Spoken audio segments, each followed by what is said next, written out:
자, 오늘 말씀을 같이 공부할 터인데요.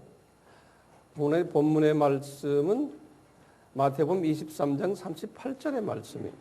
예수님께서 이 말씀을 언제 하셨냐면 십자가에 달리시는 화요일 그날에 하신 말씀인데요. 그날에 이제 화 있을진저 이 말씀을 하신 후에 이스라엘 지도자들을 향해서 하시는 말씀이 보라, 이 땅이, 이 나라가, 이스라엘이 황폐해지겠다는 거예요. 이제 이런 말씀을 하셨는데 이 말씀이 언제 일어났죠? 주후 30년에 일어났는데 이 말씀이 40년 지난 후에 정확하게 주후 70년에 이 말씀이 그대로 성취됐어요. 자, 그런 말씀을 가지고 오늘은 제가 역사 이야기를 좀 자세히 할 거예요. 어떤 역사냐면 주후 66년에서부터 73년까지 예루살렘에서 일어났던 일들이에요. 그것이 아주 유명한 이스라엘의 역사인데요. 이 역사가 뭐냐면 이스라엘과 로마 제국과의 전쟁 이야기예요. 이 이야기는 우리 기독교인들의 입장에서 잘 정리된 그러한 문서들이 많지가 않아요. 그래서 제가 여러분들에게 이 부분을 잘 정리를 해드리고 싶어서 오늘 이 자리에 섰습니다. 지난 시간에는 뭐 했냐면요. 우리가 네로 왕 치하에 순교자가 속출된다는 이야기를 한 기억이 나시죠? 네. 그리고는 그 다음 시간, 지난주에는 우리가 이런 이야기했어요. 사도 바울이 로마 감옥에서 디모데 후서를 썼었던 내용을 같이 공부했습니다. 그리고는 이제 디모데 후서를 마치시고 바울이 이제 순교했죠. 참수당했어요. 그것이 주후 68년에 일어났던 이야기예요. 그 참수를 하게 한 후에 네로 왕도 국내외에 여러 가지 어려운 점들이 많아서 국민들에게 지탄을 받고 그분이 스스로가 갈등 속에 있다가 스스로 자살한 것이 주후 68년이에요. 어떤 사람은 이분이 주변 사람들에게 죽임을 당했다라는 이야기도 있지만 자살설이 훨씬 더 설득력이 있어요. 이런 상황 속에서 주후 30년부터 70년까지 그 40년 동안의 이야기들이 소위 제가 사도행전 강해라고 그래가지고 쭉 해왔었어요. 그러니까 오늘 54번째니까 상당한 시간을 같이 우리가 보냈어요. 소위 사도행전은 주후 30년부터 지금 주후 70년까지의 40년의 스토리들이죠. 이것을 한마디로 말하면 순교의 역사다라고 볼 수가 있어요. 순교 이야기다. 우리 지난 시간에도 봤지만 이 40년 동안에 일어났던 순교의 그 역사들이 크게 두 가지로 분류가 된다 그랬어요. 첫째는 뭐냐? 예루살렘 교회의 핍박을 이야기하면서 거기에 두 분의 순교 이야기가 나와요. 스데바니와 야고보의 순교예요. 그걸 통해서 예루살렘 교회가 하늘의 밀이 썩어져 죽음으로 로마 제국 복음화에 기여를 했어요. 두 번째로 이제 네로 왕을 세워가지고 네로 왕 때부터 시작을 해서 지금 네로 왕이 죽는 이 순간까지 대부분의 예수님의 제자들이 또 사도들이 순교를 당했어요. 그 리스트는 제가 다 드렸잖아요. 그러니까 요때까지 지금 여기 주후 70년 요때까지 하늘의 밀이 땅에 떨어져 죽어서 순교당하는 그 일을 왜 하셨냐? 로마 제국을 복음화시키기 위한 모판 역할을 한 거예요. 그러니까 순교는 복음화를 위한 절대적인 필요 요건이에요. 왜냐하면 예수님이 요한복음 12장 24절에 말씀하셨기 때문에 그래요. 본인도 그 순교를 이런 식으로 당하셨어요. 그 후에 이제 나중에 우리가 보겠지만 한 번 더 대대적인 순교 사건이 일어나요. 1세기 마치면서. 그게 이제 도미시안 황제 때 순교당하는 디모데도 또는 도마도, 디모데도 그리고 요한도 이때 이제 이분에 의해서 순교를 당하죠.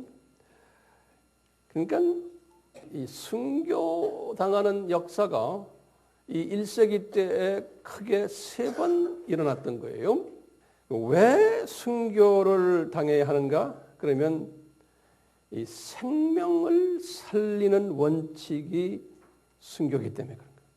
생명을 살리는 원칙. 예수님의 말씀 요한복음 12장 24절. 근데 이 순교를요, 우리는 두 수준으로, 두 레벨로 순교를 볼 필요가 있어요. 어떤 레벨이냐면 첫째는요, 지금까지 우리 보면은 하나님의 선택된 사람들이에요. 이 순교자들은요, 이분들이 개인적으로 죽었던 사건이 이게 한 수준이 하나님의 선택된 사람들이 개인적으로 순교를 당한 거예요. 이것은 개인적인 차원이에요. 순교가. 이런 차원에서 순교가 일어났었고요. 두 번째 차원은 뭐냐면요. 이것은 개인적이 아니고요. 민족적 또는 국가적 차원에서의 또 순교를 하나님이 요구하세요. 이것이 곧 하나님이 선택한 민족 이스라엘 민족적인 순교예요.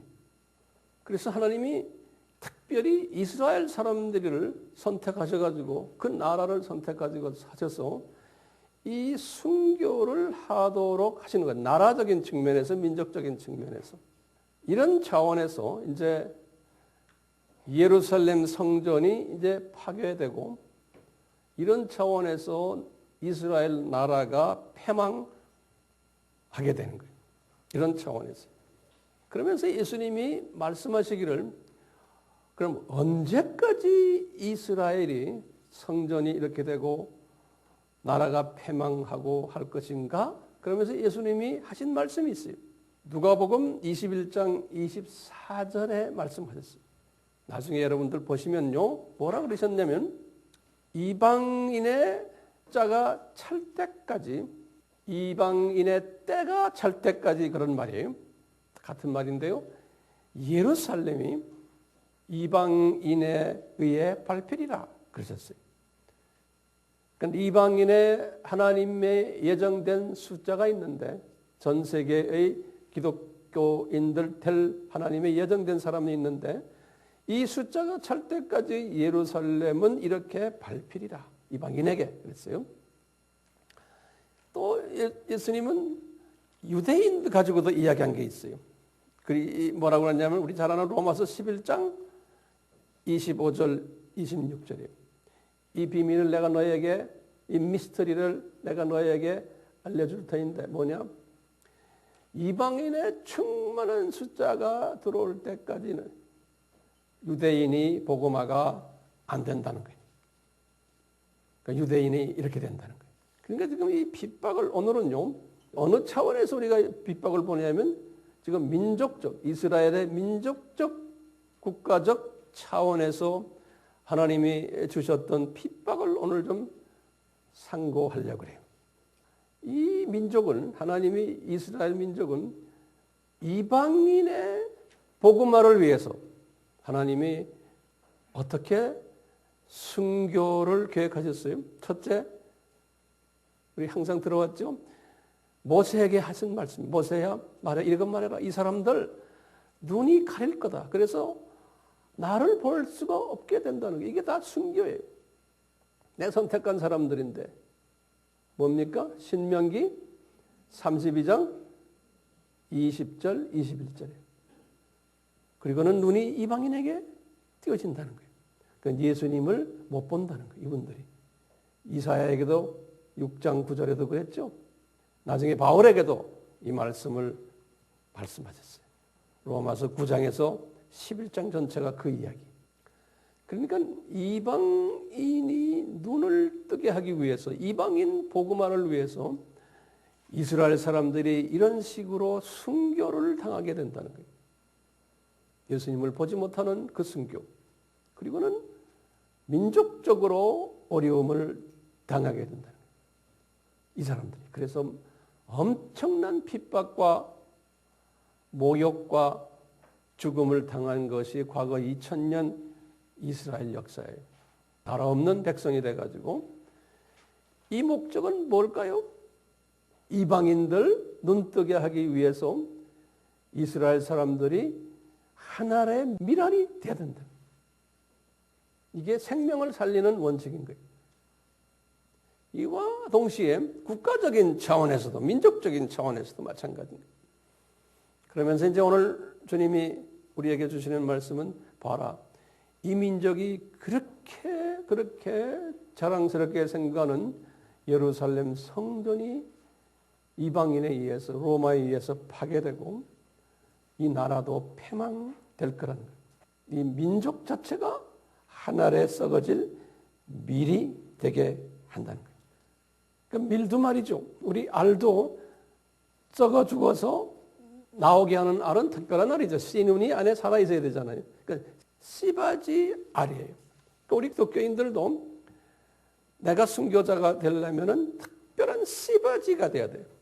아무나 죽는 게 아니에요. 그래야지만 그것이 이제 나와서 나무 가지 열매를 맺게 돼요. 자, 이런 측면에서 우리가 오늘요, 이 로마 사람들을 하나님께서 특별히 사용하신 거예요. 로마 사람들을. 그 전에도 그리스 제국을 하나님이 사용하셨고 이스라엘을 이런 씨바지 훈련시키기 위해서 그 전에는 페르시아 제국을 사용하셨고 그 전에는 바벨론 제국을 사용하셨고 그 전에는 무슨 제국이? 아수르 제국을 사용하셨고 제가 다시 말합니다. 아수르, 바벨론, 페르시아, 그 다음에 히랍, 그 다음에 로마예요. 로마 제국까지 사용하시는 거예요. 특히 지금 이스라엘을 망하게 만드는 나라, 지금 로마 제국이에요. 그런데요, 로마 제국만이 아니었거든요. 딱 600년 전에 바벨론을 사용하셔가지고 한때 다 이스라엘을 망하게 만들었어요. 500 몇 년에 86년에 성전 다 무너지고 그래서 다시 성전을 재건케 한 다음에 쭉 나오다가 지금 성전이 지금 있는데 이제는 또 로마를 사용하셔가지고 망하게 하는 이야기예요. 자, 그러면 제가요, 하나님이 로마 제국이 이제 이스라엘을 훈련시키는 이스라엘을 이제 망하게 하는 그 일을 하는 첫째 일에서요. 제일 먼저 뭐냐면 로마 제국이 예루살렘을 점령하는 역사적인 스토리가 있어요. 첫째요. 어떤 일이 일어났냐면 로마 제국이 언제 시작이 됐죠? 주전 63년에 시작이 됐어요. 그때는 로마 황제 시스템이 아니었고 공화국 정치 구조였어요. 이때에 그 공화국의 첫 번째 그 나라를 세운 장군 이름이 봄베이 장군이에요. 그 나라 말이에요. 봄베이 장군이. 이분이 63년에 로마 나라의 창시자로서 이분이 예루살렘을 그 해에 63년에 점령했어요. 예루살렘을. 이 사람은 주전 106년에 태어나서 주전 48년에 죽은 사람으로 기록되어 있어요. 그래서 이제 이 로마 사람들이 이 예루살렘을 점령하고는 예루살렘을 관리를 하기 시작한 거예요. 자, 이 지도를 보시면요. 예루살렘 지도가 여기 있어요. 보시면 제가 이 빨간 걸로 해놓은 게요. 이게 예루살렘 도시예요. 여기 지금 여러분들 성지에 가시면 이것을 old 제루살렘이에요. old. 옛 지금은 예루살렘이 여기서 여기 나와서 뭐 우리나라 강남 같이 이렇게 크게 있지만 옛날 예루살렘은 여기 빨간 거 그런 게 여기에요. 여기에 지금 동쪽에 보면 여기 예루살렘 성전이 있는데 이걸 성전 뭐라고 그래요? 언덕이라고 그래요. 영어로는 템플 마운트 그래요. 성전 언덕이 여기가 이렇게 볼록 올라와 있는 거예요. 그래서 이제 이 지역을 모리아산 성전 언덕이 여기 이제 여기 지금 이렇게 오는 거 이 성벽들이 성벽들을 나중에 이제 만들었거든요. 로마 사람들이 이스라엘을 점령했다 하는 것은 예루살렘을 점령했다 하는 것은 이 빨간 이 라인 이 도시를 점령했다는 소리예요. 그리고는 이 안에 있는 예루살렘 성전까지도 점령했다. 이런 마음으로 갖고 계시면 돼요. 그러는 가운데요. 이제 주전 37년에 헤롯 대왕이죠. 그러니까 헤롯 가문에서 첫째 번 왕이에요. 헤롯 이 사람은 에돔 사람이죠. 이 헤롯 대제를 이 유대 지방이니까 이 지금 예루살렘에 있는 이 유대 지방의 분봉 왕으로 임명했어요. 그래가지고 이때부터 구체적으로 예루살렘을 간섭하기 시작한 거예요.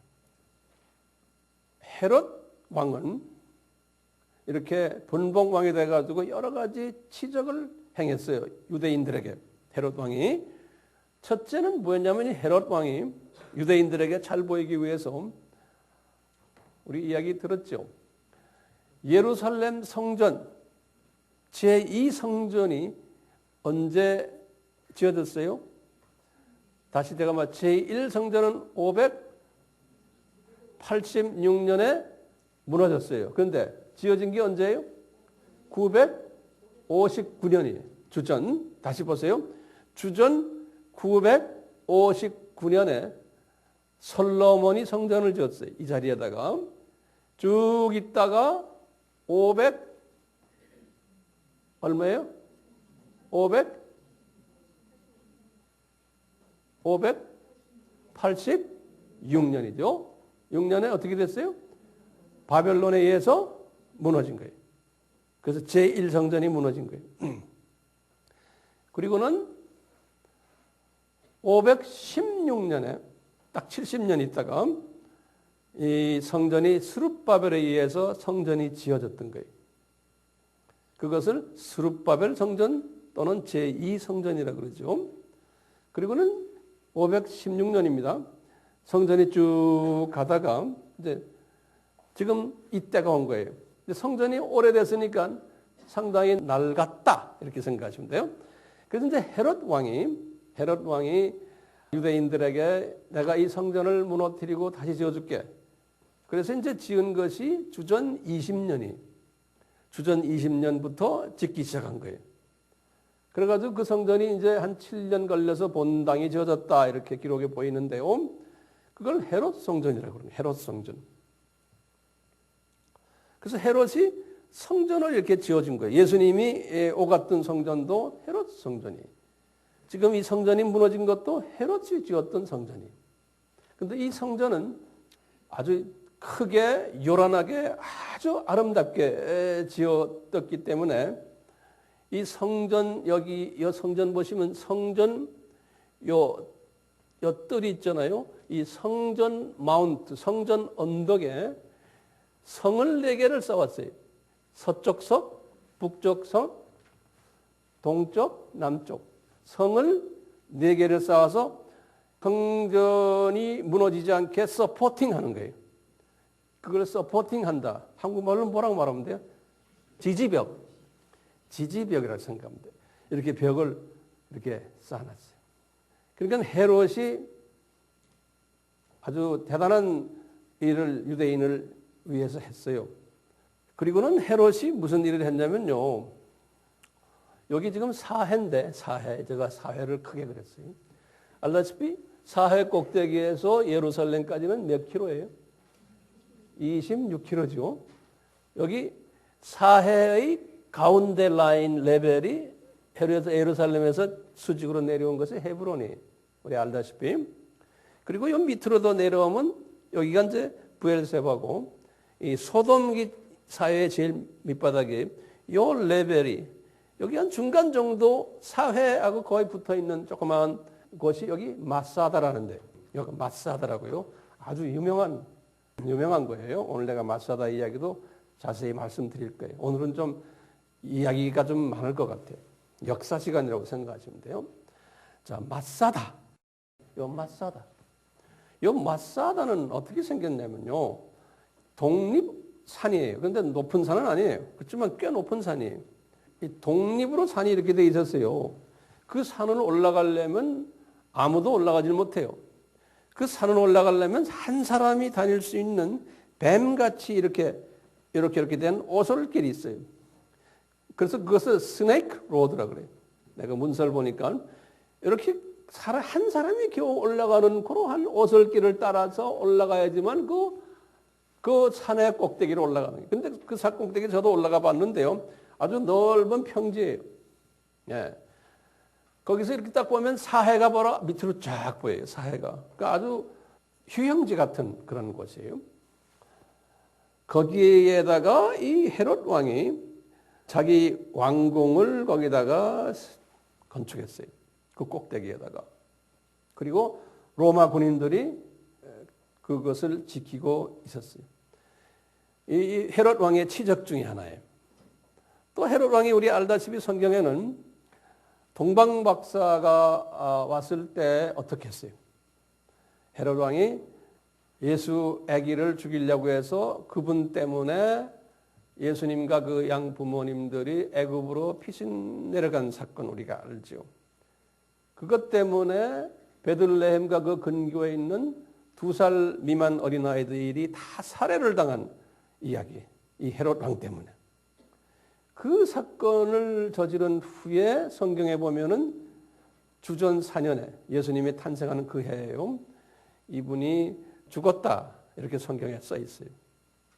헤롯 왕이 죽은 후에 이제 요셉과 마리아와 아기 예수가 출애굽을 해가지고 어디로 갔어요?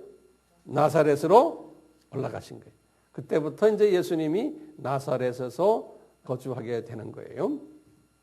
우리 헤롯 왕 이야기를 조금 더 거기다 적어보시면 이 헤롯 대제의 첫 번째 헤롯은 주전 37년에서 주전 4년 사람이 그리고 그분의 아들 헤롯 안디바 주전 4년에서 주후 37년까지 사람이죠.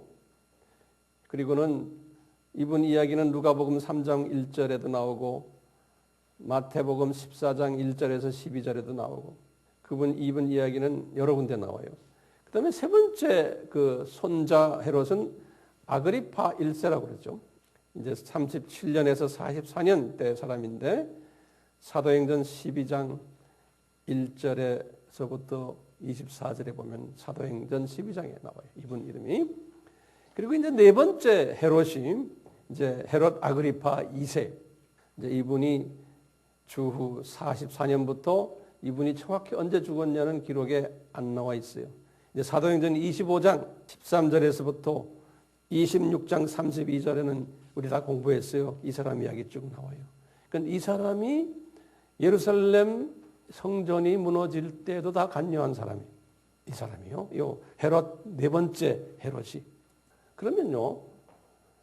이스라엘과 로마 제국의 제목이 전쟁이 유발된 배후 동기가 있어요. 왜 전쟁이 일어나게 됐는가? 그 배후 동기 중에 첫째 배후 동기가 뭐냐면요. 왜 전쟁이 일어났느냐?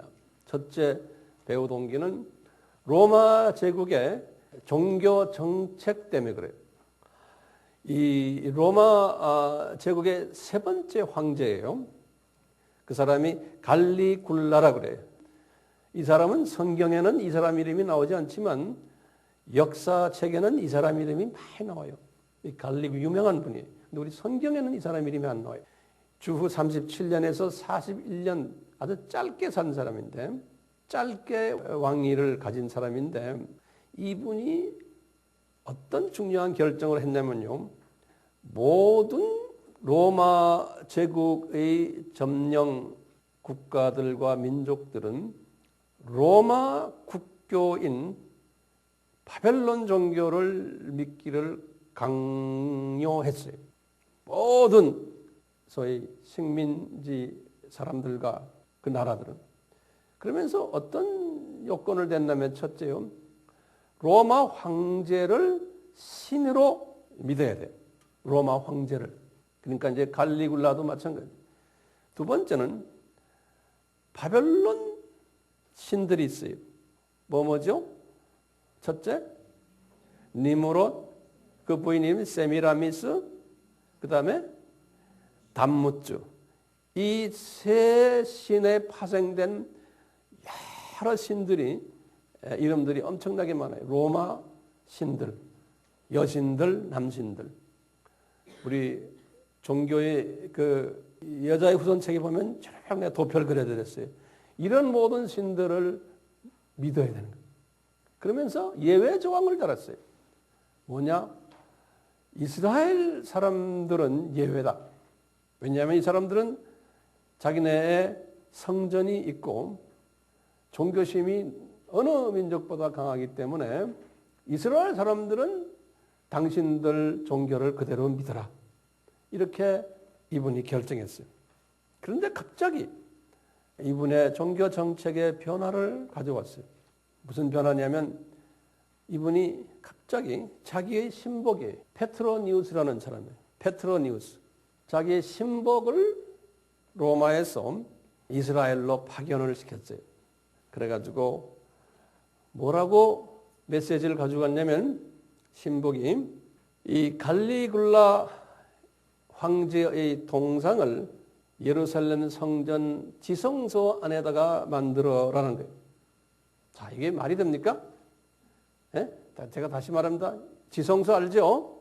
이 지성소 안에다가 갈리굴라 황제의 동상을 만들어서 그 안에다 집어넣고는 갈리굴라도 니네들 하나님과 똑같이 하고서 섬겨라는 거예요. 이게 이스라엘 사람들의 개념에서는 이게 됩니까?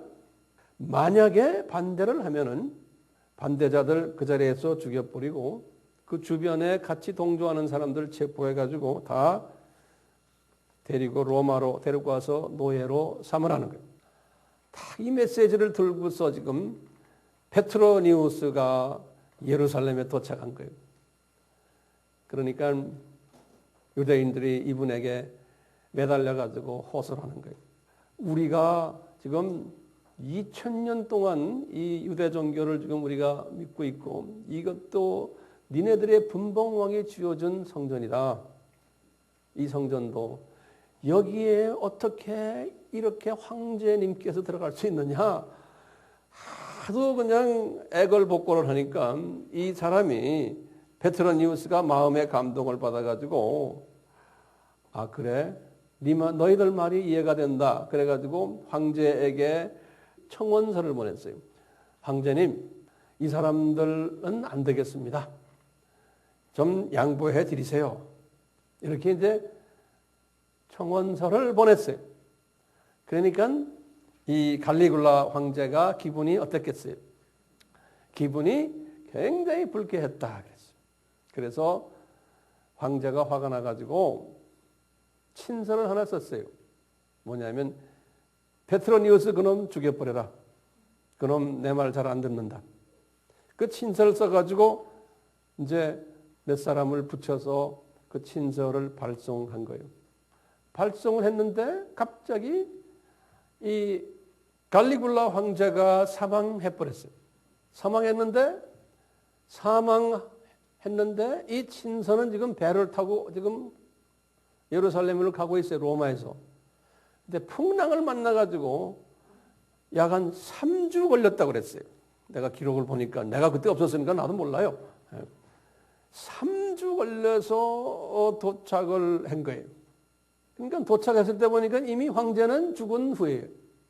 그러니까 황제가 죽었기 때문에 이 페트로니우스가 겁날 거 없는 거예요.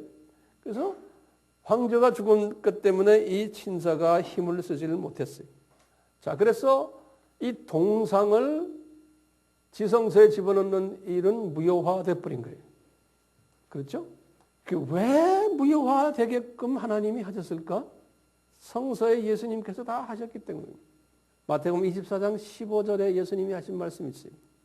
이 성전에 멸망에 가증한 것들이 섞을 때에 이때는 끝이라는 거예요. 그런데 아직 지금 성전 안에 이런 멸망에 가증한 것들이 쓰면 안 되죠. 아직 끝이 아닌데. 그러니까 주님께서 그런 놈들 지가 아무리 들어가서 동상을 만들려도 하나님의 때가 아니면 안 되는 거예요. 그러니까 죽여버린 거예요. 그 왕을. 이 이야기는 이스라엘의 1세기 때 유명한 역사가 이름이 뭡니까? 요세푸스예요. 요세푸스의 고대사 15권, 책 15권 403페이지에 보면 이 이야기가 나와요. 이게 황 목사님 이야기가 아니에요. 황 목사님은 거기다가 토시를 단 게 마태복음 24장 15절에 토시를 단 거예요. 후임 황제가 제4대 황제가 클라우디우스 황제예요. 여기 클라우디우스 이 황제는 우리 많이 들었어요. 재임 기간이 41년에서부터 54년이니까 저때 그 클라우디우스 황제 때의 성경에는 두 번 이야기 나오죠.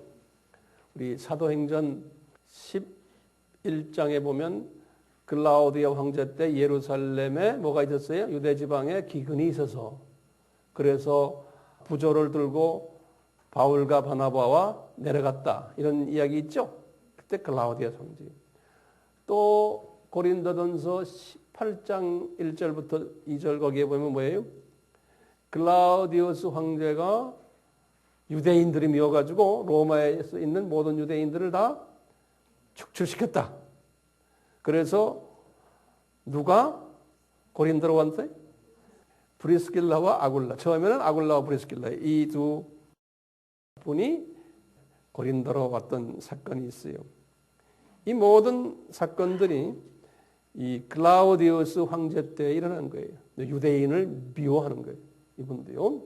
이걸 딱 보시면은 바울이 요 41년에 바울이 어디 있었어요?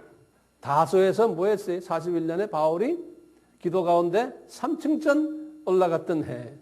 그리고는 바울이 1차 선교여행을 언제 했어요? 46년에서 48년. 다 이분 때예요. 2차 선교여행은 언제예요? 50년에서 52년. 다 요 사람 때예요. 그렇죠? 3차 선교여행은 언제? 53년에서 57년. 그렇죠? 그러니까 3차 선교여행 초반기에 이분이 세상 떠난 거예요. 그러니까 이분이요. 유대인들의 그 심한 반박 때문에 자기 동상을 거기다 집어넣지를 못했어요. 하나님이 막으신 거죠.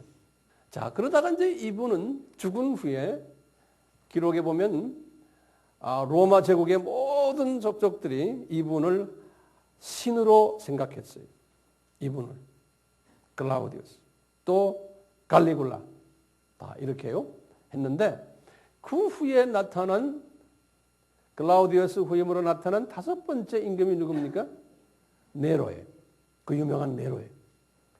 54년에서부터 68년까지의 사람이에요.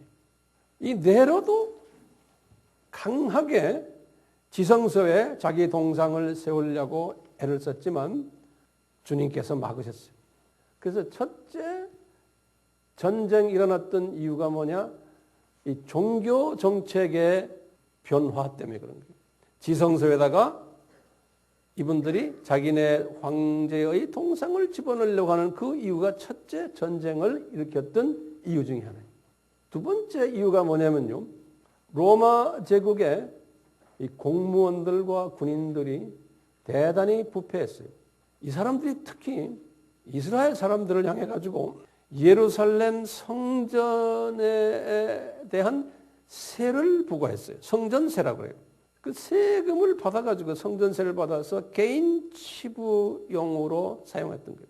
그뿐 아니라 이분들이 성전 안에 있는 많은 고가 보물들, 그걸 탈취해가지고 자기네가 팔아먹거나 또는 자기네 소유를 만들었어요. 이런 일들이 그 당시에 일어났어요. 네로 황제 때. 그러면 이걸 보면서요, 가장 열받았던 이스라엘 사람들이 있었어요. 그 가장 열받았던 이스라엘 사람들이 있었는데, 그 당시에 이스라엘 사람들의 소위 종교인들의 분파가 4개가 있었죠.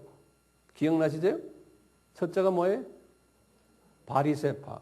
다 이분들은 주전 한 200년대에 만들어진 파들이에요.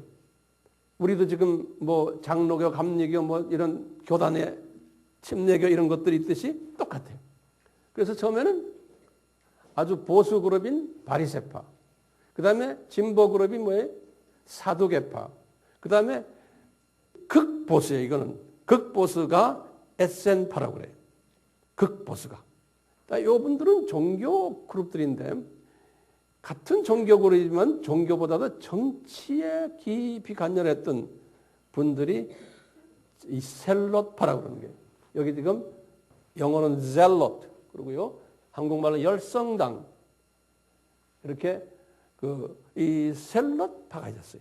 이 사람들은 정치에 관심이 있으면서 민족을 해방시키려고 하는 로마 손에서 하는 강한 민족주의자들이었어요. 이 사람들은. 그러니까 성전세를 받기 위해서 이분들이 이렇게 돈을 긁어다가 개인 치부하고 보물까지도 성전에 있는 모든 귀중품들도 가져다가 이놈들이 팔아먹고 가장 이 부분에서 화를 내고 열을 냈던 사람들이 누구냐면 이 열성당 셀롯파들이었어요. 셀롯파들이 참지를 못한 거예요. 이 사람들이 강하게 반발하니까 네로 황제도 이것을 어떻게 할까 고민하다가요. 아그리파 2세에게 지시를 하는 거예요. 왜냐하면 이 사람들 잘 다루라. 이 사람들 잘못 따르다 보면 우리 어려움이 온다는 걸 알군요. 아그리파 2세가 이분들 중에 가장 높은 대제사장 이름 제가 여기다 써놨는데요. 이 사람이에요. 엘리자 벤 하나니아 그래요. 이 벤이라는 거는 이게 아들이라는 소리예요. 선. 하나니아의 아들인 엘리자 이런 소리. 벤. 우리 벤허 그러죠. 그러면 허씨 집안의 아들이라는 소리. 이 유대인 사람들은 꼭 이 벤을 앞에다 갖다 붙여놔요. 어느 집의 아들 그런 소리예요. 이 사람이 특히 강하게 성전세 문제를 들고서는 헤롯 아그리파 2세에게 덤벼드는 거예요. 그러니까 헤롯 아그리파 2세가 도저히 이 대제사장과 이 젤롯 그룹들을 다루기가 힘들어지니까 로마에다가 보고를 했어요. 네로 왕자가 화가 엄청나게 난 거예요. 그러니까 로마 군인들을 파송했어요. 예루살렘 가서 점령해라. 그래서 완전 지배한 후에 지성소에 내 동상을 세워라. 그 다음에 기중품들 다 가져다가 로마로 보내라. 이래가지고 이 로마 군인들이 이 예루살렘 도시 있는데 이 북쪽을 점령했어요. 이 지금 이 성전 밖이에요, 여기. 성전 안에 들어가지 않고 이 북쪽 부분을 점령했어요. 로마 군인들. 그래가지고는 이 예루살렘 도시로 이제 침략해서 이제 들어오려면 다 이 성들이 있기 때문에 함부로 들어오질 못해요. 성이 있으니까. 그런데 이제 이쪽 남쪽 지방과 이 중부 지방은 이 제사장 그룹들, 이 젤롯 그룹들이 다 지금 포위하고 있는데 서로가 협상을 했어요.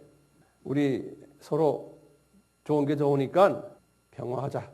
근데 이 평화가 깨졌어요. 그래가지고 이 젤롯 그룹들이 앞장서가지고 그때 지도자가 여기 이 사람이에요. 주다스 오브 갈릴리. 이건 갈릴리 지방에 있는 유다라는 사람이에요.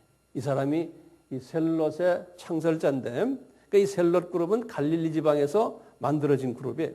근데 이 사람을 중심으로 해가지고 특히 이 안에서 대표 이름을 내가 여기다 안 써놨는데 시몬이라는 사람이 있어요. 이 셀롯 그룹의 시몬 바 기오라라고 시몬이라는 사람. 그러니까 기오라 아들 되는 시몬이라는 사람이에요. 이 사람이 그 당시에 셀롯 군대의 사령관이에요. 이 사람은 창설자고, 이 셀롯 그룹들이요, 어떻게 했냐면 자기 군인들을 데리고 이 안토니아 요새를 불살려버렸어요. 이 안토니아 요새라는 거는 이건 높은 요새인데, 이 예루살렘 이 성전을 보호한, 성전을 이렇게 밑으로 내려다보는 중요한 요새예요. 로마 군인들이 대부분 여기 점령하고 있었어요. 항상요. 근데 이 요새를 이제 이 북쪽에서 이놈들이 오면서, 로마 사람들이 오면서 이 요새를 점령하면 그 다음에는 성전 부시는 건 간단해요. 화살에다 불 피워서 탁 화살 쏘기만 해도 금방 여기 불 붙잖아요. 그러니까 이 요새를 셀롯 땅이 먼저 딱 가서 점령하고 불태워버렸어요. 그리고는 이분들이 헤롯 왕궁이 여기 있고, 이거 오리지널 첫 번째 헤롯이에요. 그 다음에 이제 안티파, 헤롯 안티파의 왕궁적인데 이거 다 불살아버리고, 가야바의 집도 제사장이죠. 집 불살아버린 거예요. 요 밑에 이거 다락방은 그대로 마가의 다락방이에요. 이건 그냥 두고, 이런 일들이 막 일어난 거예요. 그래가지고 아그리파 2세가 도망가 버렸어요. 그러면서 아그리파 2세가 도망가면서 로마 군인들도 다 예루살렘을 떠나버린 거예요. 그래가지고 로마 군인들이, 그 파워가 있는 군인들이 이 셀롯 땅에게 참패를 당한 거예요. 그래서 이제 셀롯 땅이 말이죠, 이제는 뭐라고 그랬냐면, 우리가 이제 우리 민족 이스라엘을 로마에서 이제 해방시키는 일을 했다. 그래가지고 그게 주후 66년에 독립선언을 했어요. 이 셀롯 땅이. 그게 이제 중요한 해예요. 66년이 이스라엘을 독립선언을 한 셀롯 땅이에요. 열심 땅이에요. 근데 보면 우리가 좀 의문이 하나 나오는 게요.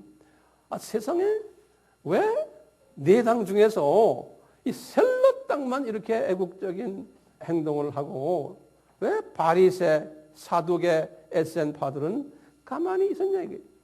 이런 그 패턴은 항상 어느 나라에나 다 있어요. 우리나라도 마찬가지. 이 사람들은 자기네의 그 교단을 유지하기 위해서 로마 사람들에게 굽실굽실했어요. 로마 사람들에게 덤벼들지도 않았어요. 이런 걸 보면서 이런 생각도 나요. 우리 일제시대 때 신사참배 사건 있었을 때, 소위 그 어느 보수 그룹에서 신사참배를 반대했지만 나머지 보수들이나 나머지 진보 그룹들은 다 신사참배를 했잖아요. 이러듯이 하나님이 이 셀롯 땅을 사용하셨던 거예요. 사용하셔서 지금 하나님의 이 뜻을 이루시는 거예요. 이제 예루살렘 성전이 무너지는 그 뜻을 이루는 아주 중요한 도구 역할을 이 셀롯 땅이 한 거예요. 이 셀롯 땅이 이렇게 해가지고 이 예루살렘을 딱 자기네가 이제 통치하면서 방어를 한 후에 이분들이 이어져가지고 어딜 갔냐면요, 이 마사다로 달려간 거예요. 마사다로. 이 마사다는 그 당시에 로마 군인들이 주둔하고 있었고, 거기에 헤롯 왕궁도 거기 있고, 이런데 그 마사다로 진군해가지고요, 모든 로마 군인들을 다 살해시켜버립니다. 그리고는 마사다를 점령하고는 통치했어요. 거기서 가서들 이제 깃발을 올리고는 우리 예루살렘 우리가 점령했다. 마사다도 점령했으니 이제는 우리 이스라엘 독립이다. 그래서 이제 66년에 이제 독립 선언한 거예요. 우리 꼭 3.1운동하고 비슷해요. 자, 이런 일들이 배경에 왜 로마와 이스라엘이 전투를 시작했나. 이 일 때문에 로마 황제 네로가 엄청난 열을 받은 거예요. 황제가. 그래가지고 자기 밑에 있는 장군을 파송했어요. 베스파시안이라는 아주 유명한 장군이, 베스파시안 나중에 이 사람이 9대 황제가 되거든요. 이 장군을 파송했어요. 베스파시안. 이 사람을 이제 파송을 해가지고 예루살렘을 포위시킨 거예요. 그게 주후 68년이에요. 자, 68년이면 우리 가만히 보세요. 68년이면 지금 기독교 세계에서는 지금 무슨 일이 일어났어요, 그때? 바울이 지금 로마에서 참수당하는 그때 바울이에요. 그렇죠?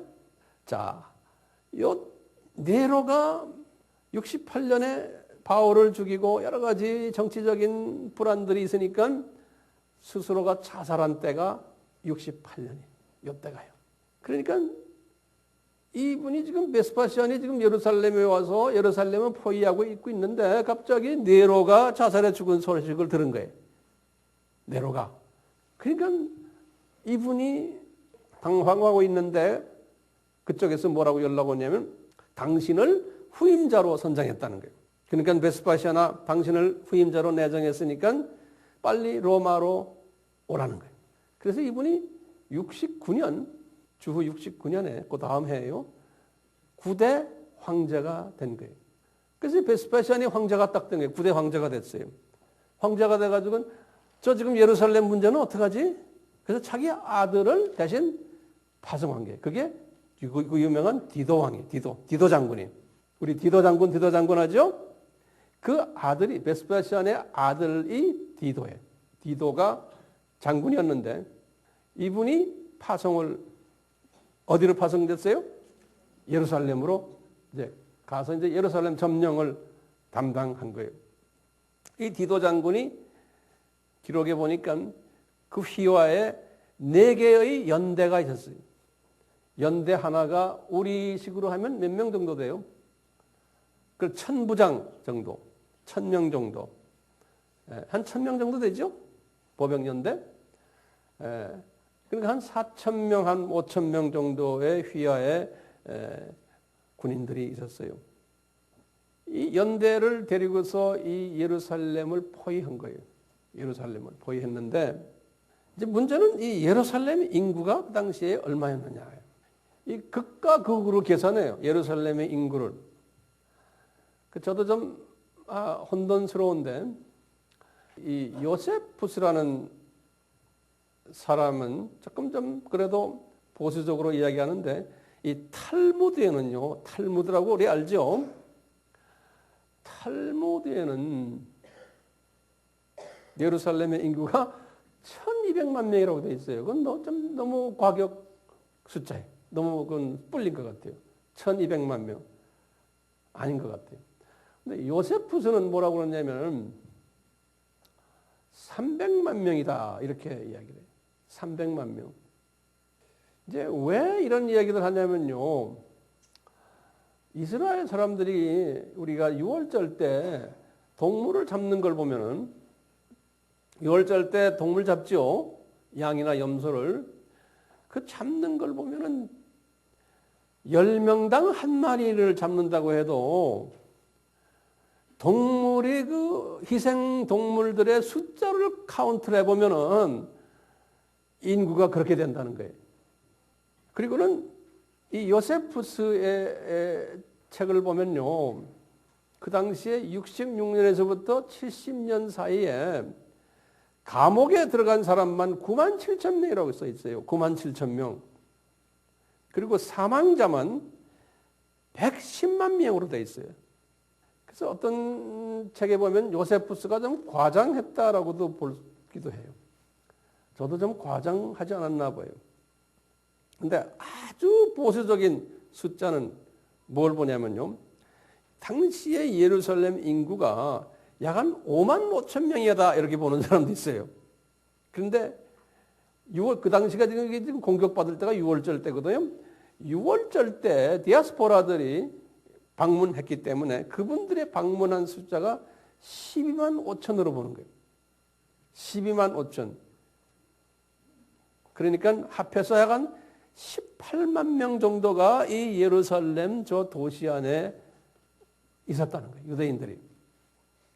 그런 가운데에 디도 장군이 와서 예루살렘을 포위한 거예요. 예루살렘을. 포위하니까 어떻게 돼요? 이제 고립 작전에 들어간 거예요. 68년부터 지금 이 사람들이 지금 포위가 돼가지고 베스피안 장군 때부터 포위가 된 거거든요. 70년까지 약 한 2년 가까이, 2년 반, 2년 이 정도 가까이 포위가 된 거예요.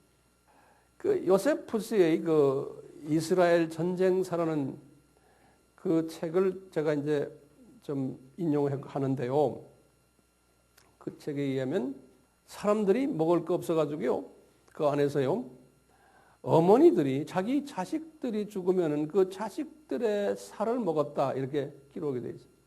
그리고 죽은 시체들이 산더미처럼 많았고 이런 가운데 디도 장군이 뭐라고 명령을 내렸냐면 로마 군인들에게 저 안에 들어가서 공격을 해서 사람들을 죽이되 성전은 파괴하지 말아라 그런 거예요. 그 이유는 뭐냐면 그 성전 파괴하지 말아야지만 자기 아버지 베스파시안의 동상도 모시고 그 안에 있는 기증품도 가져오고 또 자기 동상도 또 세우고 이러기 위해서는 성전을 파괴해야 도움이 되는 게 없는 거예요. 디도는 이런 생각으로 명령을 내렸는데 디도의 군인들은 생각이 다른 거예요. 이 사람들이 너무나 악에 받쳐가지고 화가 나가지고 로마 군인들이 그냥 이제 예루살렘의 진격에 들어가서는 사람들을 죽인 것만이 아니고 성전도 파괴해 불태워버리고 성전에 장식한 금은 기증품들을 다 그냥 뺏기도 했지만 많이 태워버렸어요. 특히 예루살렘 성전은 금과 은으로서 도배가 되어 있기 때문에 그 도배된 그 금이 녹아가지고 은이 녹아서 성전 그 기초석 위에 많이 뿌려졌다고 그랬어요. 그래서 로마 군인들이 그 금과 은을 캐느라고 이 쇠망치를 가지고 이 성전의 그 기초석들을 다 드러냈대요. 전부 다. 이런 기록이 있어요. 그러니까 이 기록은 보면 예수님이 하신 말씀이 그대로 다 맞는 거예요.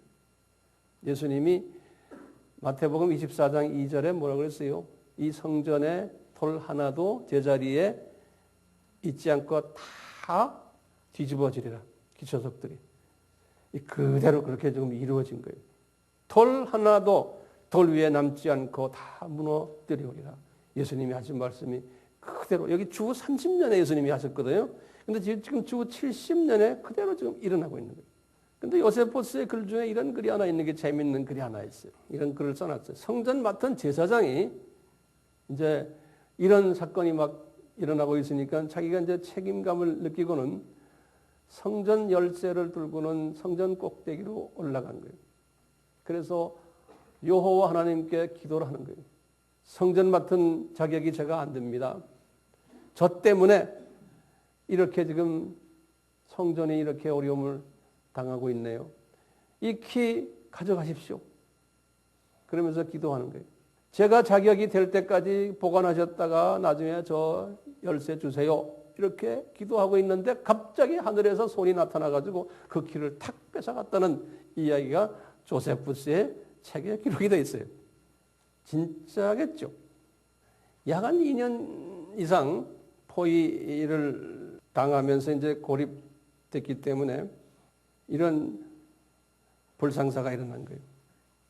이걸 보면서요, 우리가 다 생각나는 게 있어요. 600년 전에 586년에 이스라엘 유대 사람들이 이방신을 섬기고 예수님의 지상 계명에 순종하지 않았기 때문에 어떻게 했어요? 창조의 목적에 위배했기 때문에 바벨론 왕 느부갓네살을 불러다가 이스라엘을 혼내주면서 예루살렘 성전이 무너지고 나라가 패망하는 사건이 일어났었어요. 그때 하나님이 하셨던 방법이 있어요.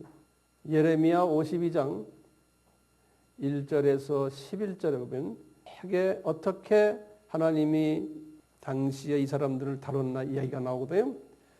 그 이야기를 딱 보면요. 이제 주 70년에 있었던 이 사건과 거의 똑같아요. 그 사건을 잠깐 내가 설명해 드리면 느부갓네살 왕이 유대 나라의 마지막 왕이에요. 20대 왕인 시드기야 왕 9년 그분이 왕된 후 9년째 시드기야 왕 9년에 10월 10일 날에 쌍십절이 예루살렘을 에워쌌어요. 와가지고 성경에 보면 9년에 에워쌌는데 11년까지 에워쌌다고 그랬어요. 그러니까 2년 동안 에워싼 거예요. 거의 똑같은 이야기. 4월 9일까지 에워쌌다는 거예요. 11년 4월 9일까지.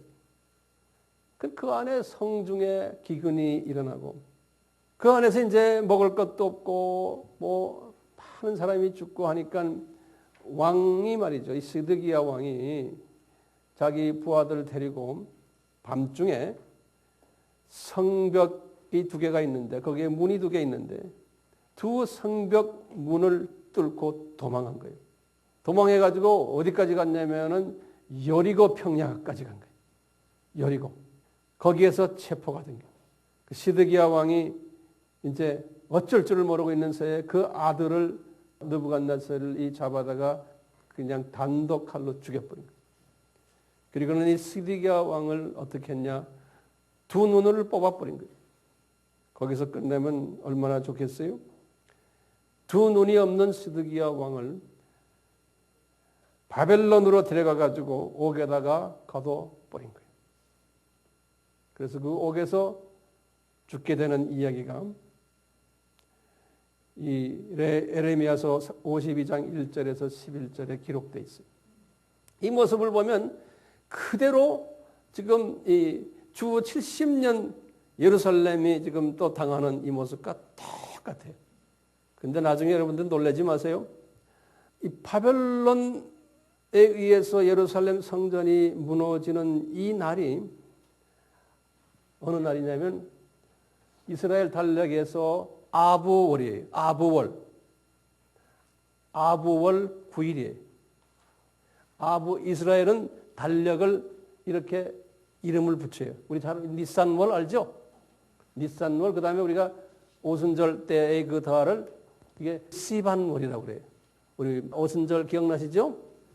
5월달이에요. 5월달. 오순절은 3월 며칠이에요? 6일 날이에요. 아부월 9일인데요. 이 아부월은 서력으로 우리의 달력으로 7월 8월이에요. 우리의 달력으로.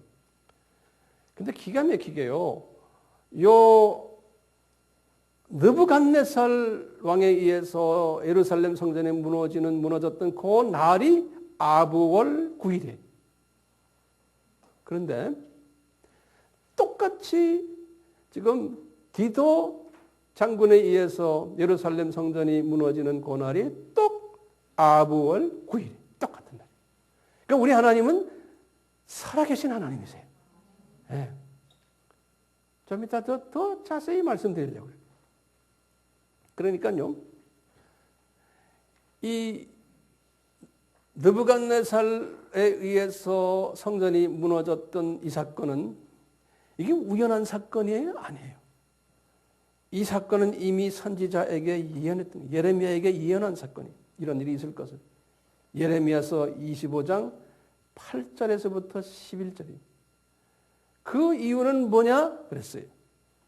열왕기상 9장 6절에서 9절의 그 이유를 또 설명했어요. 뭐냐? 이방신 섬기고 창조 목적을 위배하고 그렇기 때문에 그것을 가르쳐주기 위해서 바벨론 왕을 내가 세워서 모본으로 보여준다는 거예요. 주 70년 사건도 똑같은 거예요. 예수님이 분명히 이것을 예언하셨어요. 마태복음 오늘 말씀 23장 38절 또 마태복음 24장 1절에서 2절에 왜냐? 이스라엘 사람들이 창조 목적을 잊어버리고 창조주이신 구속주이신 예수님을 섬기지 않고 율법을 섬기고 제도를 섬기고 전통을 섬기고 종교의식에 빠져버린 거예요. 그러니까 그림자를 섬기고 실체인 예수님을 섬기지 않고 그래서 하나님께서는 이것을 가르쳐주기 위해서 지금 이 주 70년 사건을 기획하신 거예요. 이 창조 목적을 가르쳐주기 위한 교육 드라마가요. 지금 제1성전이 무너지는 드라마. 그때 주연 배우가 누구예요? 우리에게 보여주기 주연 배우가 누구예요? 바벨론 제국과 느부갓네살, 또 이스라엘 사람들. 무대는 어떻게 돼요? 예루살렘 성전이 무대였어요. 똑같이 주 70년 사건도요.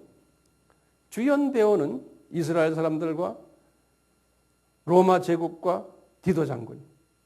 부주연은 제 생각에는 셀럽 당원들 같아요. 무대는 어디서 벌어져요? 예루살렘 성전 마사다까지 이번에는. 이분들이 예루살렘을 이렇게 공격을 해서 다 태운 다음에 로마 군인들이요. 거기서 더 힘을 얻어가지고 가이사라까지 갔어요. 가이사라가 어딘지 알죠? 예루살렘에서 우리 같으면 한 군산 정도 될 것 같아요. 우리 지도 같으면. 거기 가서 유대인들을 약 9만 명을 죽였다고 그랬어요. 유대인들을. 가이사라까지 가가지고. 이 디도 장군이 이래가지고 성전의 기중품들, 보물들, 집기들을 다 로마로 옮겨갔습니다. 그래서 이 로마에 지금도 가면은요, 디도 장군의 기념 아치가 있어요. 그래서 Arch of Titus 거예요. 지금도 전승 기념 건축물이 지금도 로마에 있어요. 지금 아부 9일날이 당시 주후 70년 그 해에는 정확하게 서력으로 몇 월 며칠이었냐면 8월 10일이었다 그래요. 주후 70년 아부월 9일날이 서력으로 8월 10일이었다는 거예요. 이날에 아까 봤죠? 무슨 일이 일어났어요? 느부갓네살 왕이 성전을 무너뜨린 정확한 그날이고, 또 지금 디도 장군이 성전을 무너뜨린 정확한 그날이고, 그 다음에 성서에 또 이스라엘 역사 속에서 중요한 몇 날이 이 날이에요. 그 날을 제가 알려드릴게요. 첫 번째, 이게 다 요세푸스에 나오는 말들이에요. 뭐냐?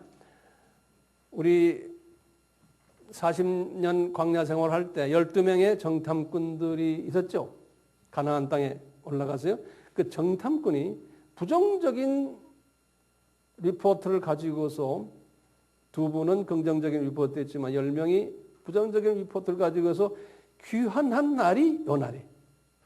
또 어떤 날이냐면요.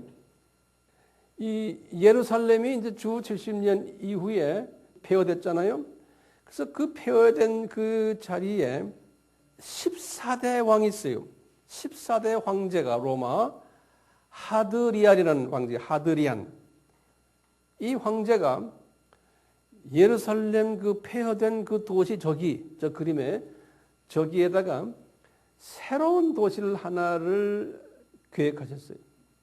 그 도시 이름이 아에리아, A-E-L-I-A, 아에리아. 그 다음에 이제 캐피탈이라는 게 있죠. 그거 캐피톨리나, L-I-N-A. 이렇게 이름을 지었어요. 예루살렘이 갑자기 이름이 이렇게 바뀌어버린 거예요. 로마 이름으로. 근데 신기한 게 이 땅이, 이 거룩한 땅이 이렇게 될 것을 미가 선지자에게 또 예레미야 선지자에게 예언했던 것이 그대로 이루어지는 거예요. 미가 3장 12절, 예레미야 26장 18절이. 그런데요, 기가 막힌 게요. 요 도시를 아리아 캐피톨리나라고 바꾸는 그 날이 꼭 요 날인 거예요. 아부 9일에. 아부월 9일에 이런 예루살렘 이름이 없어지고 이방 이름으로 바뀌어졌던 그 날이, 그게 주후 130년에 일어난 일이에요. 주후 130년에. 그리고 똑같이요. 그 날, 주후 130년에 이 하드리안 황제가 뭐라고 또 했냐면요. 유대 지방이죠. 유대 지방. 이 예루살렘에 있는 주죠. 우리 같은 경기도에죠. 이 유대 지방을 이름을 바꿔버렸어요. 같은 날에. 뭐라고 바꿨냐면 팔레스티나라고요. 팔레스티나. 우리 팔레스틴 있죠? 팔레스틴. 그때부터 이 유대 땅이 팔레스티나라는 이름으로 바뀌어진 거예요. 그러니까 하나님의 그 주어진 이스라엘 땅이, 유대 땅이 이방 이름으로 바뀌어진 거예요. 팔레스티나. 그게 언제예요? 주후 130년에. 자, 그리고는 몇 월 며칠이에요? 아보월 9일에. 그 다음에 5년 후에 주후 135년에 이 유대인 중에 아주 유명한 사람 왔어요. 이 사람은요, 시몬인데요. 시몬 바코바라고요. 바는 아들이란 소리죠. 코바라는 코바의 아버지 이름에 K-O-K, 그 다음에 H, 그 다음에 B-A예요. K-O-K-H-B-A. 이 사람의 아들인데 시몬이에요. 우리 시몬이라는 이름 많잖아요. 이 사람이 중심이 돼가지고 저 지금 성전 뜰에다가 성전 언덕에다가 성전을 재건할 계획을 가지고 구체적으로 계획을 짜서 발표를 했어요. 그 발표 때문에 기록에 보니까 10만 명이 학살당했다고 그랬어요. 로마 군인들에게. 요 날이 아브월 9일이 또. 근데 이것이 우연입니까? 네? 자, 아브월 9일 날에 일어났던 이야기들 좀 더 할까요? 위대하신 하나님을 지금 우리가 이야기하려고 하는 거예요. 이 역사의 주인이신 우리 예수님. 그 다음에 1290년에 주후 붕 떠가지고요. 요 근래 이야기. 1290년에 영국 왕 에드워드 1세가 유대인들을 영국에서 추방하려는 법을 만들어서 서명한 날이 요 날이에요. 또요, 1492년에 유대인들이 1492년이에요. 이거 유명한 해예요. 유대인들이 스페인에서 추방됐던 날이에요. 요때 추방될 때 그 유명한 한 사람이 있었어요. 컬럼버스. 컬럼버스 알죠? 이 사람도 유대인이에요. 컬럼버스가 신대륙을 향해서 배를 탔던 날이에요. 요 날이. 신기하죠? 그 다음에 주후 1555년에 교황 바오로 4세가 로마에 살고 있는 유대인들을 게토로 다 이동시킨 날이에요. 게토, 유대인이 모이는 한 지역으로 미워가지고요. 1648년에 폴란드와 우크라이나 유대인들이 25만 명이나 학살당한 날이에요. 1914년이 뭐예요? 1차 전쟁이 일어났던 날이에요. 요 날인데 아부 9일 날에 1914년에 러시아가 독일을 향해서 선전포고한 날이에요. 1942년에도 그 와르소가 어느 나라예요? 폴란드죠. 거기에서 유대인들이 대량 학살을 당했던 날이에요. 그렇기 때문에 오늘날 유대인들은 이 날을 잊지 않아요. 오늘날 유대인들은 어느 날이에요? 아부 9일 날이에요. 그래서 이분들은 오늘날 뭐 하냐면요. 요 날 되면은 단식을 해요. 음식과 물을 먹거나 마시질 않아요. 해 질 때부터 해 질 때까지. 해 질 때부터 그 다음에 해 뜰 때까지. 그러면서 이분들이 뭐 하냐면요. 예레미야 애가를 읽는다 그랬어요. 예레미야 애가를 읽고 낮 시간에 그리고 아침 시간에는 뭐 하느냐. 신명기 4장 25절에서 40절과 예레미야 8장 13절과 9장 1절에서 23절을 읽어요. 오후 시간에는 뭐 하느냐? 출애굽기 32장 11절에서 14절, 이사야서 55장과 56장을 읽어요. 이 사람들 보면 53장 절대로 안 읽어요. 55장에서 56장을 읽어요. 이렇게 이제 예루살렘 이제 성전이 무너지고 예루살렘이 완전히 함락이 됐어요. 자, 함락이 됐는데 이 함락된 거를 가장 울분을 토하면서 슬퍼했던 사람들이 누구예요? 셀롯 땅 사람들이, 셀롯 땅 사람들. 그래가지고요, 셀롯 땅 사람들이 보니까 이미 로마 사람들이 이 마사다를 다 점령하고 있었는데, 예전에. 근데 지금 셀롯 땅 사람들이 자기네가 뺏었잖아요. 자기네가 지금 여긴 지금 로마 사람들이 없어. 이제는 자기 거예요. 그래서 자기네가 저쪽은 망했지만 아직 여기는 마사다는 그대로 남아 있는 거예요. 그러니까 이분들이 마사다에 우리가 가가지고 마사다에 가서 마지막 항쟁을 하면서 독립선언하자 이거예요. 그래서 이 셀롯 땅들 중에서도요, 이 전쟁통에 말이죠, 특별한 셀롯 땅 안에서도 특별 그룹이 있었어요. 아주 강한 칼잡이들이 있었어요. 그 사람들을 뭐라 부르냐면 여기 불러요. 시카리이. 시칼에 시칼. 그렇게 외우시면 돼. 시카리이 젤롯이라고 불러요. 이 시카리이 젤롯들이 칼 잘 쓰는 젤롯들이라고 그렇게 기록이 되어 있어요. 이 사람들이 마사다로 간 거예요. 마사다로. 이 사람들이 몇 사람이 갔냐면요, 967명이 갔어요. 967명. 거기 가가지고 이분들이 독립선언하면서 끝까지 우리 싸우겠다 이렇게 된 거예요. 이 마사다에 가가지고 이분들이 이제는 로마 사람들과 한가하면서 우리는 진 것이 아니다라고 이제 하니까 로마 군인들이 주후 70년에 마사다로 침공했어요. 로마 군인들이.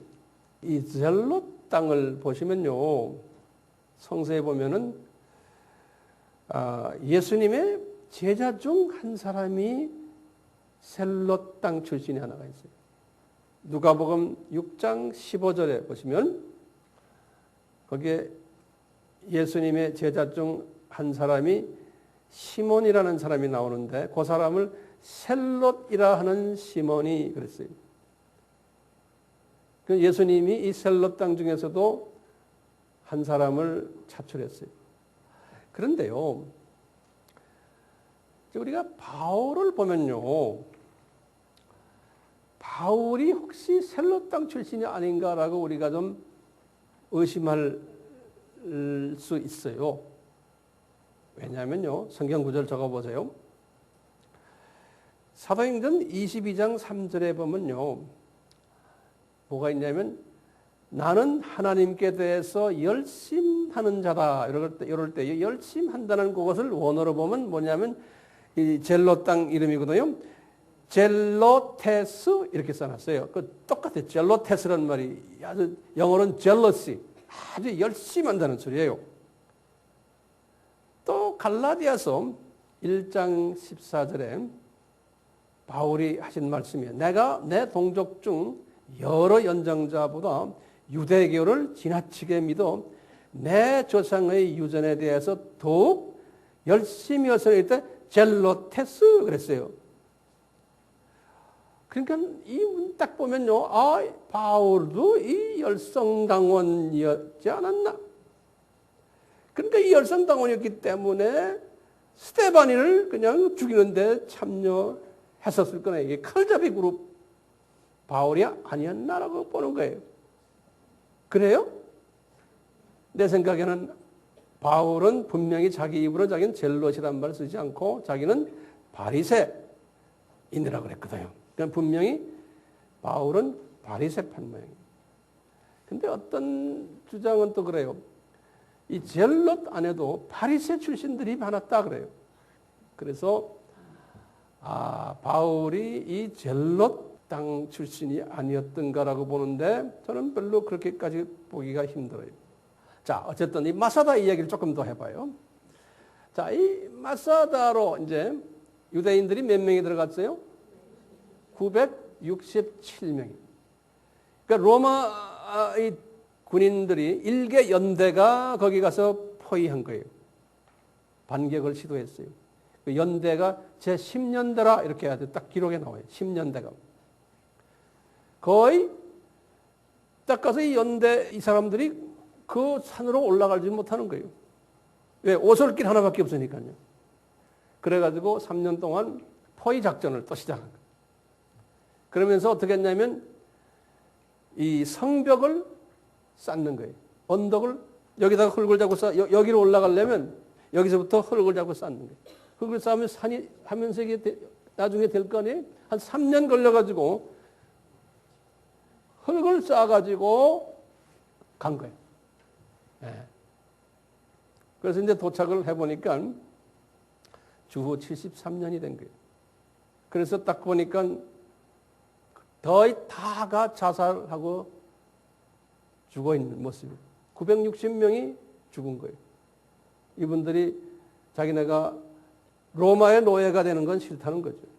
근데 여자 성인이 2명이 살아있었고 어린아이가 5명이 살아있었어요. 생존자가 7명이. 그래서 967명이었는데 960명만 있는 거예요. 기적이죠. 자, 어쨌든 주 73년에 마사다라고 그러죠. 이 마사다, 한국말로 마사다 그러지만 마사다라고 그러죠. 쌍시옷이 있는 걸 마사다 그러는데 이 마사다 사건이 73년에 끝나면서 이스라엘의 역사는 거기에서 종집을 짓는 거예요.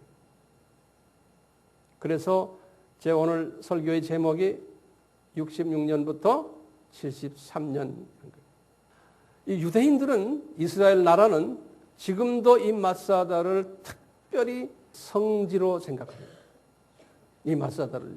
그래서요, 이 이스라엘 사람들은 지금도요, 마사다 하면 유대의 영웅주의의 상징으로 생각해요. 그래서 군인들, 이스라엘 군인들, 우리 같으면 논산훈련소 또는 장교들이 보병학교 졸업을 하고는 사관학교 나오고 이제 보병학교도 훈련받잖아요. 받은 다음에 꼭 어딜 가냐면 다 마사다로 가요. 마사다에 가가지고요, 이분들이 선서를 해요. 그 선서 내용은 이렇게 되어 있어요. 마사다 shall not fall again. 이걸 선서해요. 다시 말해, 마사다는 절대로 다시 fall이 뭡니까? 무너지지 않는다. 요거를 선서해요. 그래서 이것은 서양 사람들은 이런 배경들을 아는 사람들이 많아서 신문에도 보면 마사다 would never fall again. 이런 말을 꼭 신문에도 이렇게 가끔가다 제목에 나와요. 유대인들이 그렇게 선서하는 것.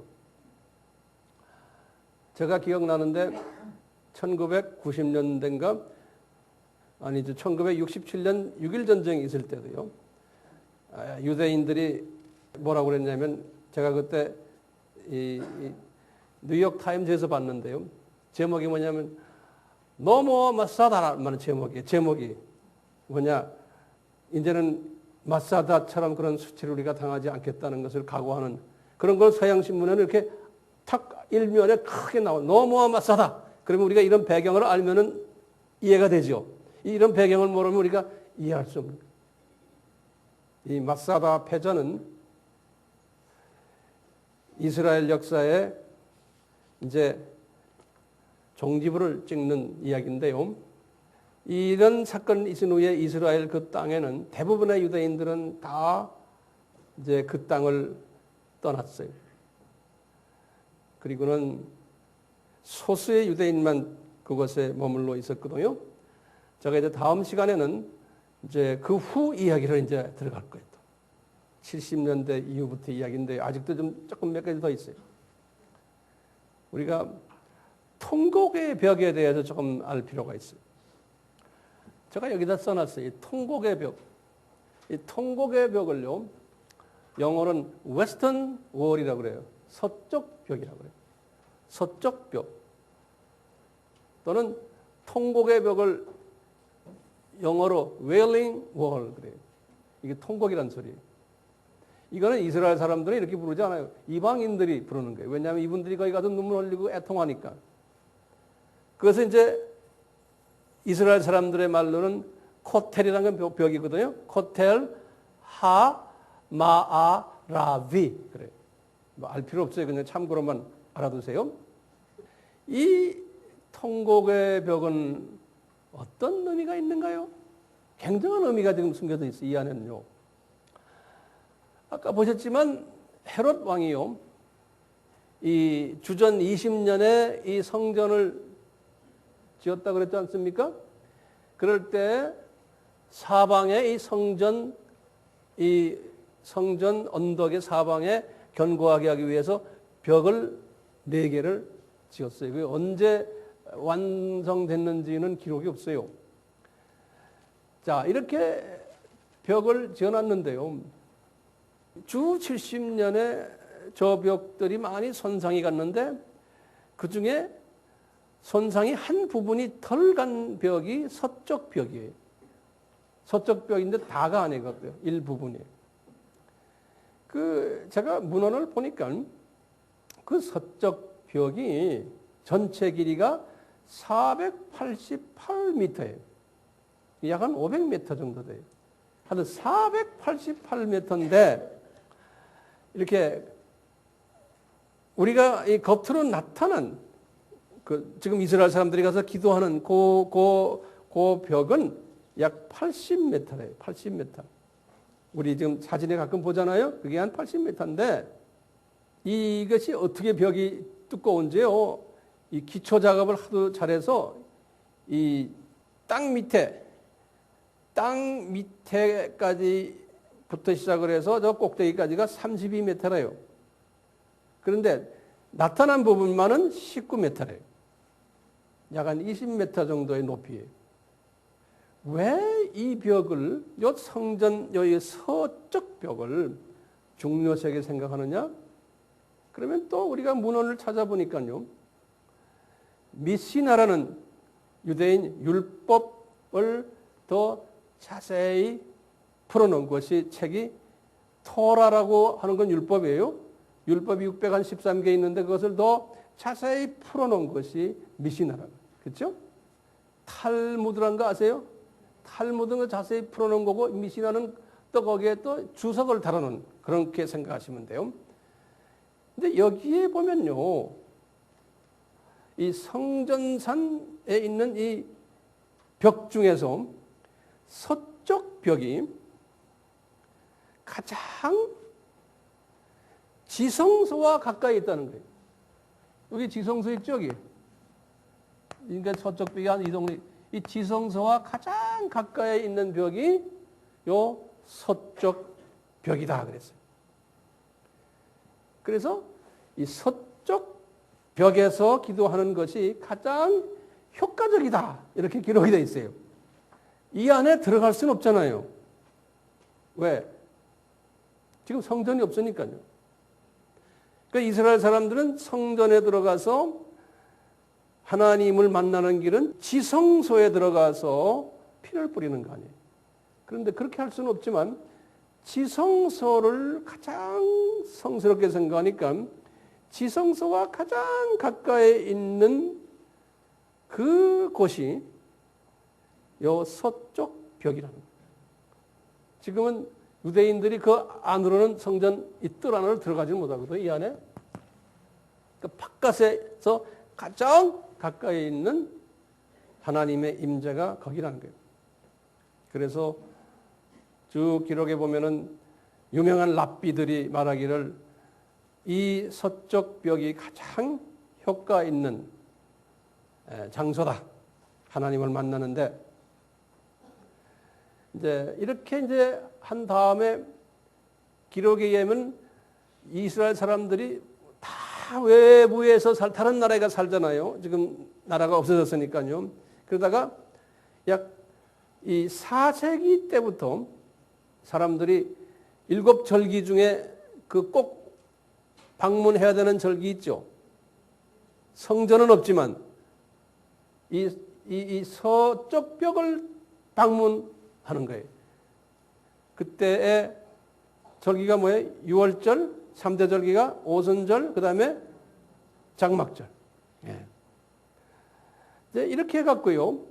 그 벽을 직접 순례해가지고 가서 그 벽 밑에 가서 기도하는 사람들이 있었다고 4세기부터 기록이 되어 있고, 대부분의 유대인들은 바깥에 살기 때문에 그 벽을 향해가지고 항상 기도를 했다는 거예요.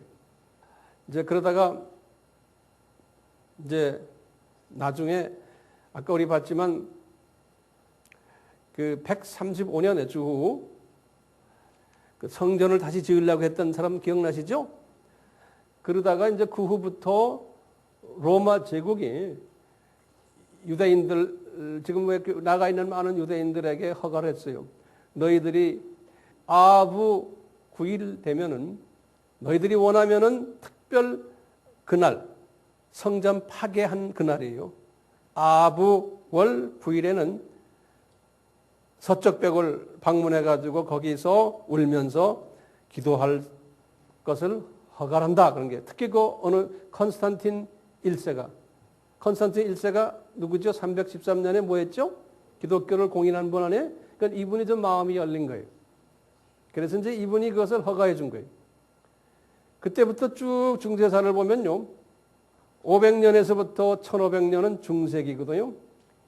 이때 보면은 이 이슬람 성전이 언제 지어졌어요? 그 자리에 약 한 주 700년에 지어졌죠. 예. 그러니까 이슬람 성전이 지어진 후에도 이슬람 사람들은 거기 가지만 유대인들은 거기 같이 가도록 하지만 그 안에 들어가지 못하고 서쪽 벽에서 기도하게끔 허락한 거예요. 그리고는 이제 이 마무룩 제국이라고요. 이제 이 이스라엘을 점령한 그 제국이에요. 1250년에서부터 1517년에 이것도 다 이슬람 쪽 사람들이죠. 마무룩 제국 사람들도 허용했고 그 후에 오토만 제국이라고 했어요. 1517년에서 1917년까지 1차 전쟁 끝날 때 오토만 제국, 이것도 터키 제국이죠. 오토만 제국이. 이 사람들도 허용했어요. 그래서 유대인들이 열심히 있는 자들은 이 통곡의 벽에 가서 기도한 거예요. 그러다가 이제 영국 제국이 1917년부터 1948년까지 영국이 이제 이스라엘을 또 거기를 지배하면서요.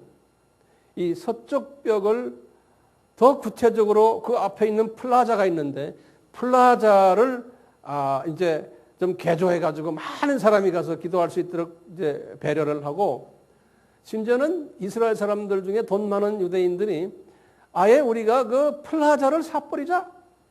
그래가지고 문헌에 보니까요. 얼마에 사겠다 많이 제안을 했어요. 팔레스타인에게 또 아랍 연맹에다. 근데 그쪽에서는 안 판다는 거예요. 그래가지고 그것을 살 수가 없었어요. 그러다가 이제 이스라엘이 1948년에 독립이 된 거예요. 독립이 됐지만 예루살렘은 아직까지 이스라엘 사람들 손에 있지 않았어요. 요르단의 손에 있었어요. 그러니까 요르단이 1948년부터 1967년까지 요르단이 지배하고 있었어요. 예루살렘을. 그때 요르단 법에 의하면은 유대인들이 성전백을 방문하도록 허가가 되어 있어요. 그런데 실제로는 못하게 한 거예요. 그런데 요르단이 예외 조항이 있어요. 기독교인들은 유대인이 아닌 기독교인들은 베들레헴은 방문을 할 수 있다라고 해서 기독교인들은 베들레헴까지 갔지만 이 요르단 정부가 나머지는 허가를 안 한 거예요. 못 가게 한 거예요. 예루살렘에. 그러다가 이제 1967년에 6.1 전쟁이 일어난 거예요. 6.1 전쟁. 6일 동안 전쟁을 했는데 아예 그냥 전 이스라엘 땅을 그냥 시나이 반도까지 다 이스라엘이 승리한 전쟁 안에 6.1 전쟁, 그걸 욤키프르 전쟁이라고 그러거든요. 이 전쟁을 하면서 그 당시에 국방부 장관이 모세 다이안이라는 사람, 이 사람이. 모세 다이안이라는 사람. 이 사람의 지도하에 예루살렘을 이제 점령을 한 거예요. 어느 나라에서 뺏은 거예요? 요르단. 그래가지고 모세 다이안이 통곡의 벽에 딱 가가지고 종이에다가 글을 하나 써서 그 종이를 벽에다가 벽 사이에다 집어넣은 거예요.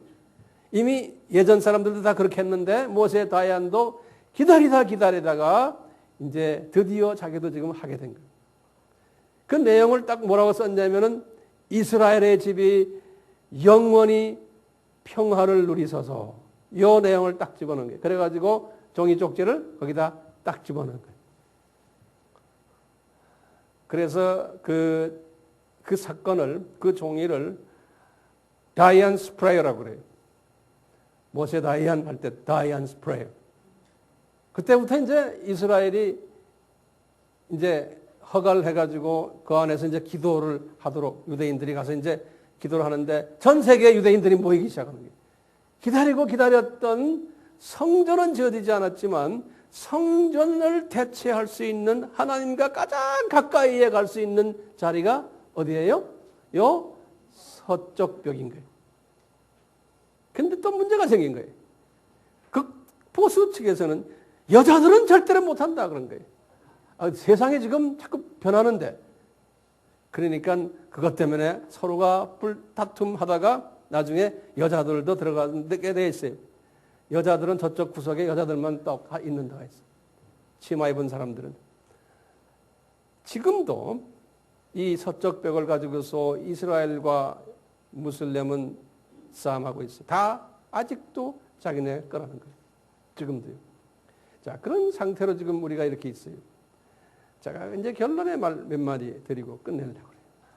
우리 기독교인들이 왜 역사 공부를 해야 되나요? 이 역사 공부를 많은 인포메이션들이, 이 서양 인포메이션들을 보면요, 지금 내가 말을 하는 이런 이야기들이 예수 안 믿는 사람의 시각에서 이런 것들을 다 써놨어요. 이런 것은 예수 안 믿는 역사가들의, 이쪽 지역을 전문하는 역사가들의 이야기로 그냥 남아버렸어요. 그분들의 이렇게 글을 보면요, 아주 그분들의 그 견해가 아주 좁은 것을 제가 볼 수 있어요. 우리 한국말로는 거의 번역들이 안 돼 있지만, 우리 한국말로도 여기에 대해서 이야기하는 건 조각조각 있죠. 이 전체 그림들이 없어요. 그런데 우리가 복음을 가지고 있는 이 성서를 앞뒤로 다 이해하는 사람들이 볼 때는 이런 역사 공부가 특별한 의미를 가짐을 우리가 알 수 있어요. 이 세상 사람들은 혼의 그릇만 가지고서 역사를 보거든요.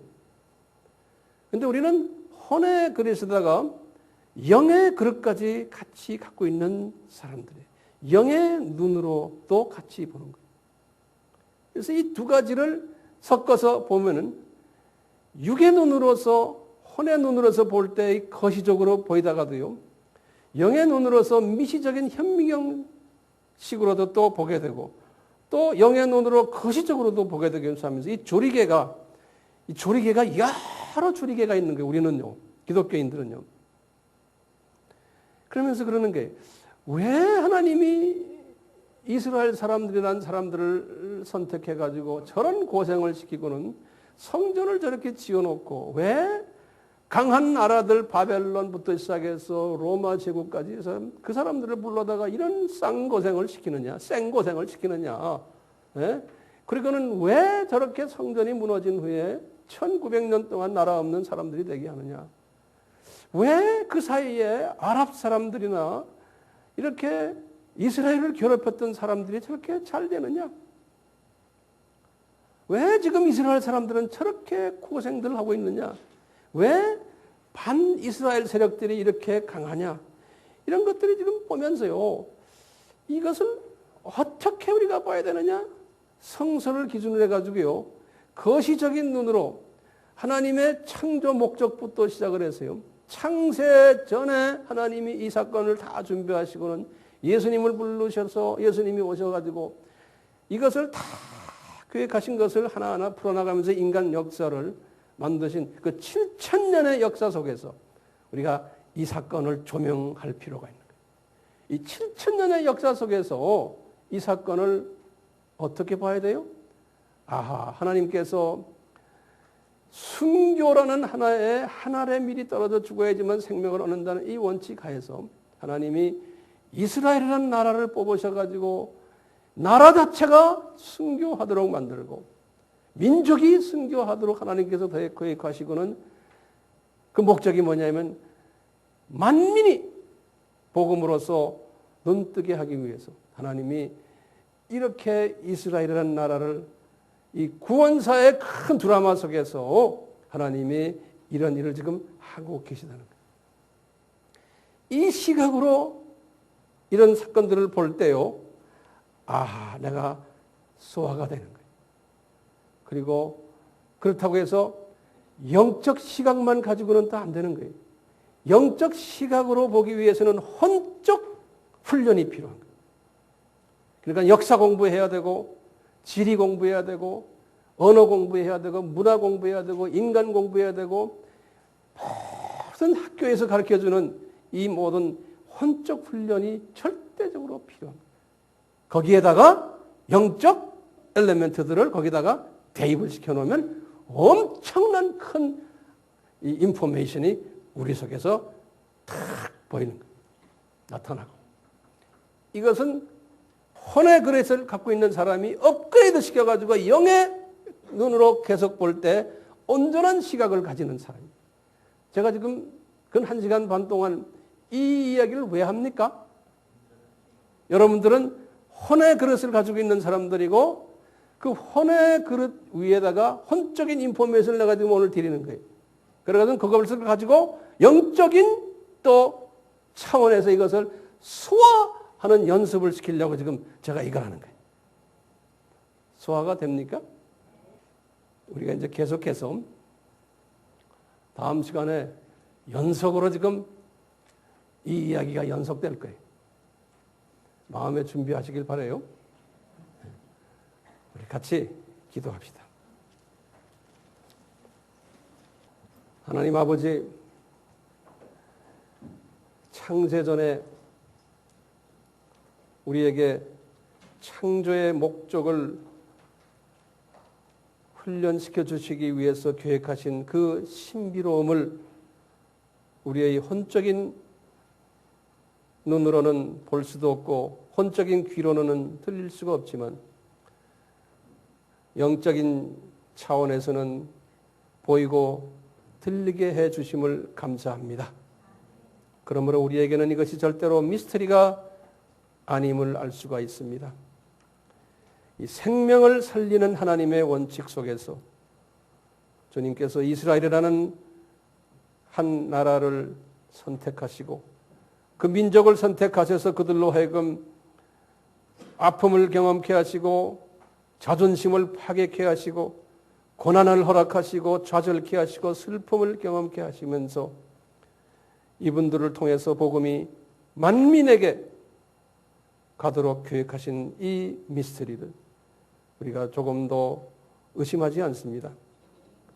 주님, 이것이 우리 삶 속에서도 그대로 적용이 됩니다. 주님의 이 생명을 살리는 원칙 속에서 우리는 특히 바울에게 하신 말씀처럼 이 마지막 때는 자기만 사랑하고 돈만 사랑하는 우리 이런 환경 속에서 우리를 통해서 살아나는 역사들이 일어나려면 우리는 내 시간을 희생해야 되고 내 물질을 희생해야 되고 내 탤런트를 희생해야 되고 내 몸까지 모든 것을 희생을 할 때 저희들을 통해서 직접 간접으로 살아나는 일들이 여기저기에서 일어나게 된다는 하나님의 생명의 원칙, 이 원칙 우리가 잊지 않기를 소원합니다. 우리 라이프 속에서 이 원칙을 항상 묵상하며 우리의 삶에 적용하는 복된 자들 되도록 은혜 베풀어 주시옵소서. 예수님의 이름으로 기도드리옵나이다.